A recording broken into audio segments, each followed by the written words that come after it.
Assalamualaikum warahmatullahi wabarakatuh. Perkenalkan, nama saya Asma dengan NIM 19040401056 Program Studi Ekonomi Syariah kelas 5F. Video ini saya buat untuk memenuhi ujian akhir semester pada mata kuliah Manajemen Pemasaran. Langsung saja, yaitu mengenai pengembangan strategi perencanaan pemasaran pada PT Unilever Indonesia Tbk. Ada beberapa poin. Yang pertama, kepemimpinan harga rendah.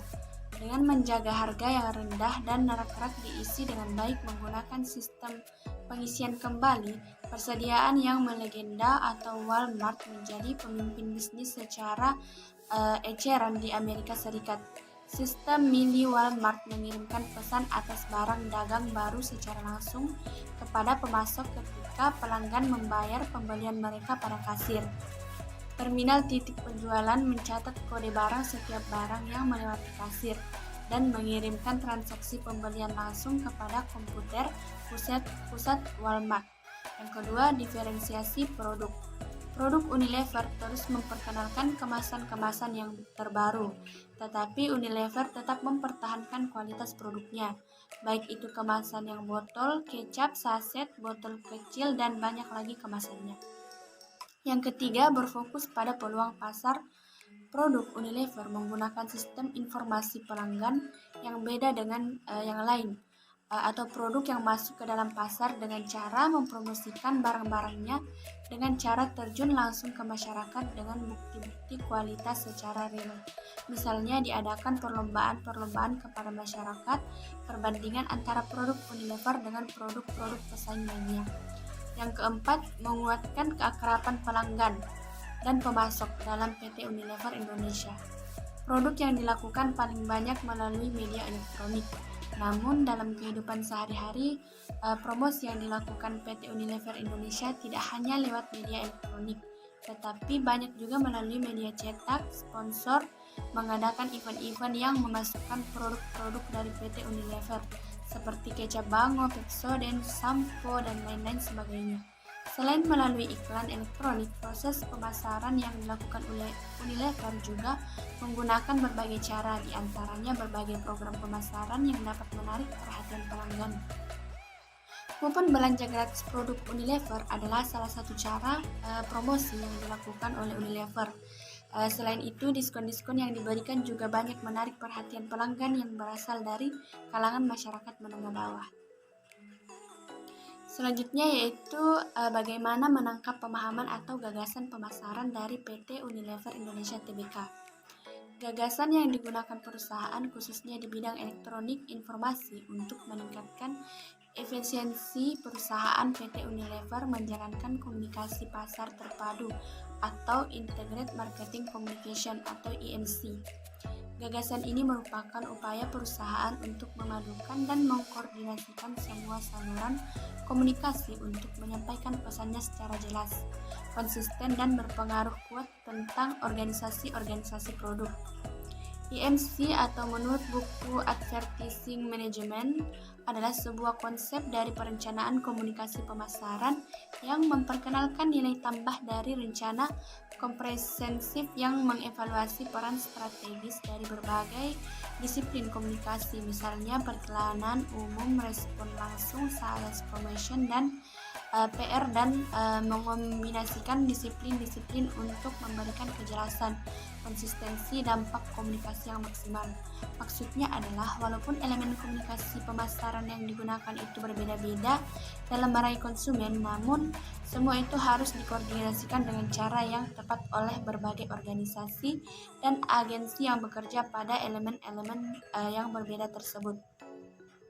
Komunikasi yang berintegrasi komunikasi di sini hanya bertujuan untuk meningkatkan brand awareness atau menciptakan produk yang baik saja, namun juga harus dapat menimbulkan hasil penjualan yang terbaik. Selanjutnya yaitu Customer Relationship pada PT Unilever Indonesia Tbk.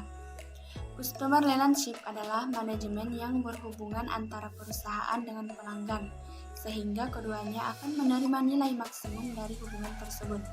Berkontribusi pada apa yang dinilai oleh pelanggan, bukan pada apa yang perusahaan ingin jual.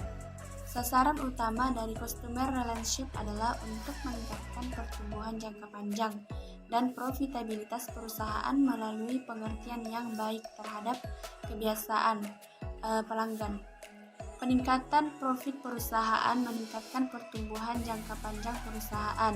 Adapun keuntungan dari customer relationship yaitu mempertahankan pelanggan yang sudah ada, menarik pelanggan baru, tingkat kepuasan pelanggan tinggi, meningkatkan loyalitas pelanggan, yang terakhir mengetahui perbaikan yang harus dilakukan pada servis yang harus diberikan kepada konsumen.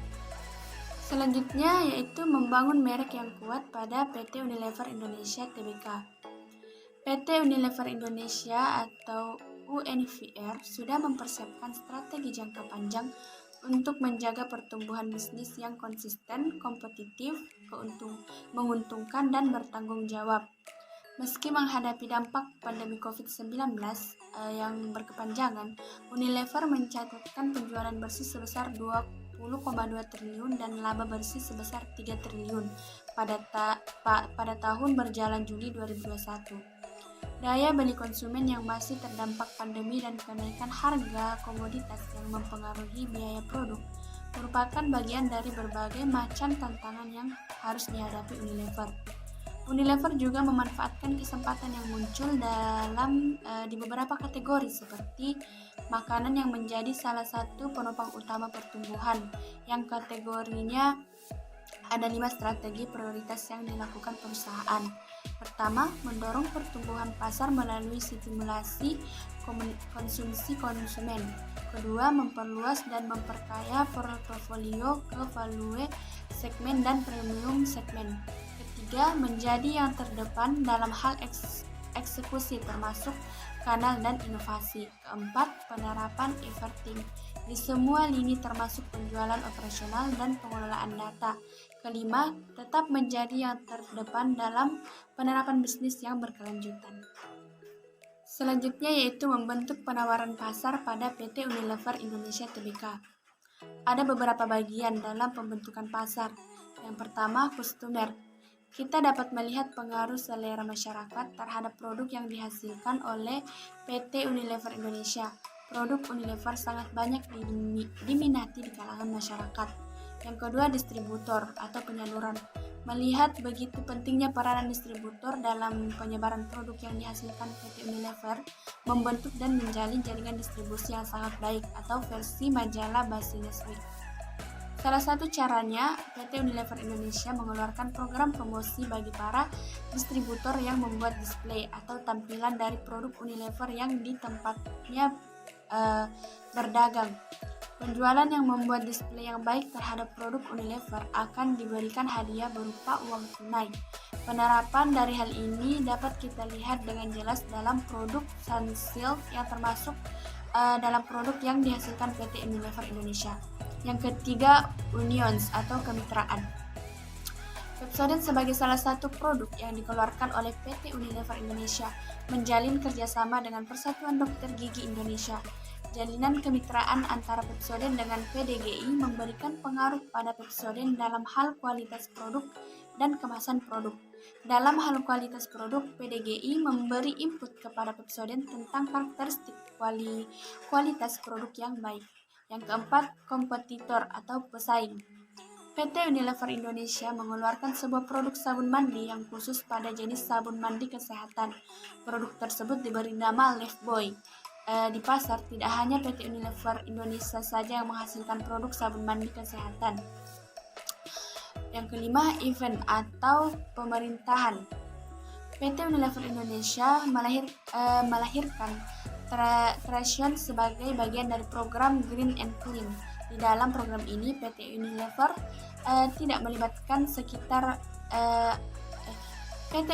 melibatkan sekitar 344 ibu rumah tangga yang bergabung dalam komunitas Ibu Bersinar Sunlight untuk berperan serta dalam pembuatan tas daur ulang dari sampah plastik bekas kemasan produk yang lebih dikenal dengan Tration.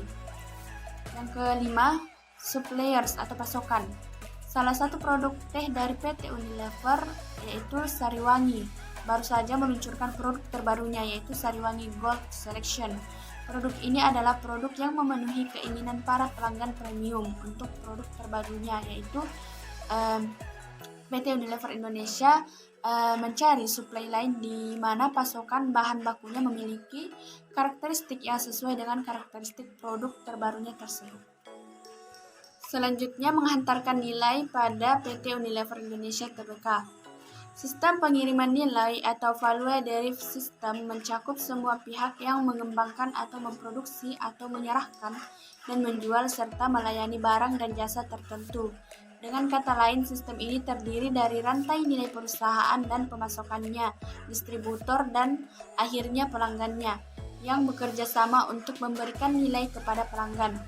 Proses pengiriman nilai dimulai sebelum ada produk yang berkelanjutan melalui pengembangan dan setelah peluncuran. Setiap fase memiliki implikasi biaya. Unilever Indonesia adalah salah satu perusahaan terkemuka di Indonesia yang bergerak dalam bidang industri consumer goods dan telah memimpin industri ini selama 86 tahun. Tujuan utama bisnis kami adalah untuk memasyarakatkan kehidupan yang berkelanjutan atau kehidupan yang ramah lingkungan dan memberikan manfaat sosial. Selanjutnya, bagaimana mengkomunikasikan nilai pada PT Unilever Indonesia Tbk. Strategi bisnis Unilever Indonesia dalam menciptakan nilai bagi pemegang saham melalui model bisnis yang memadukan 3 elemen utama, yaitu merek, operasional, dan karyawan. Adapun cara yang dilakukan Unilever Indonesia dalam meningkatkan keuntungan melalui pertumbuhan volume yang menguntungkan, keunggulan biaya dan efisiensi inovasi dan investasi pemasaran. Unilever Indonesia meraih pertumbuhan dan pengukuhan posisinya di pasar dengan berfokus pada peningkatan kesehatan dan kesejahteraan masyarakat, mengurangi dampak lingkungan dan meningkatkan penghidupan. Keunggulan Unilever Indonesia akan memungkinkan perusahaan untuk menciptakan nilai lebih untuk pelanggannya dan perusahaan dapat memperoleh keuntungan yang lebih tinggi. Nilai yang dihasilkan dari strategi persaingan perusahaan dapat menjelaskan posisi perusahaan dalam industri sebagai pemimpin dalam hal ini biaya atau sebagai pemimpin dalam hal komunikasi. Unilever memiliki rangkaian produk yang mencakup produk perawatan personal dan rumah serta produk makanan dan minuman. Nilai yang harus diciptakan dalam konteks persaingan adalah sesuatu yang dicari oleh konsumen seperti harga yang murah, produk yang berkualitas, merek yang terkenal, keunikan fitur dan atribut produk yang khas, dan layanan purna jual. Menciptakan nilai tersebut dapat meningkatkan nilai perusahaan secara keseluruhan dengan meningkatnya pangsa pasar yang penjualan serta bisa memberikan dampak pada peningkatan harga saham. Selanjutnya yang terakhir yaitu menciptakan pertumbuhan jangka panjang pada PT Unilever Indonesia Tbk. Perencanaan bisnis jangka panjang merupakan perencanaan dasar untuk mengembangkan bisnis di masa depan. Dikarenakan ini merupakan perencanaan jangka panjang, maka kita harus memahami apa saja yang harus berfokus setiap tahunnya untuk kemudian kita konversi menjadi perencanaan jangka pendek maupun perencanaan yang harus Anda capai selama 1 tahun yang berjalan. Keberhasilan perencanaan bisnis jangka panjang yang kita ciptakan bergantung pada seberapa serius fokus kita untuk mencapainya. Selain keseriusan, strategi yang kita pilih harus sesuai apa yang menjadi target kita. Perencanaan jangka panjang bukan hanya perencanaan dalam 1 atau 2 tahun, tetapi perencanaan jangka panjang merupakan perencanaan untuk beberapa tahun yang harus kita capai dalam membuat perencanaan jangka panjang. Kita juga harus memberikan rincian penting untuk bisnis kita sendiri. Sekian dari yang dapat saya paparkan. Kurang dan lebihnya mohon dimaafkan. Wassalamualaikum warahmatullahi wabarakatuh.